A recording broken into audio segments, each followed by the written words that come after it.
Hello বন্ধুরা, কেমন আছো? আশা করি তোমরা খুব ভালো আছো। কি দুঃখের কথা বলবো গো তোমাদের, এখনো আমার ভিডিও আপলোড করা হলো না। দুর্গাপুজো আর দুর্গাপুজো চলে গেল। তো ফার্স্ট থেকে তোমরা ভিডিওটা দেখছো অবশ্যই। তো এই প্যান্ডেলটা হয়েছিল শ্রীনগরে, আমাদের গোপাল ভাঁড়ের, যেটা আর কি মানে কার্টুনে পুরোটা তুলে ধরেছে। বেশ খুবই সুন্দর করেছে, আমার তো খুবই ভালো লেগেছে। আর বাচ্চা কাচ্চারা দেখলে তো আরও খুশি হয়ে যাবে।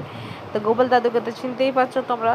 তো এই প্যান্ডেলটা খুবই সুন্দর বানিয়েছে শ্রীনগরে। তো আমরা সবাই মিলে দেখতে গেছিলাম আর কি, আর তোমাদের সাথে একটু শেয়ার করছি। আর গোপাল দাদুকে তো আমার তো খুবই ভালো লাগে। গোপাল দাদু বলা ভুল, গোপাল ভাঁড়। গোপাল দাদু তো কুটির দাদু, যাই যাই হোক। তো এটা বানিয়েছিল যে বলতে গেলে গোপাল বাড়ির যে রাজমহল, সেটাই বানিয়েছিল। তো প্যান্ডেলটা আমি তোমাদেরকে ভেতরটা একটু দেখাই। এই হলো যে রাজপ্রাসাদ। এবার ভেতরে এবার এরাও বসে আছে, মন্ত্রীদের সভাটাও হবে, তারাও তোমাদেরকে আমি দেখাচ্ছি আর কি।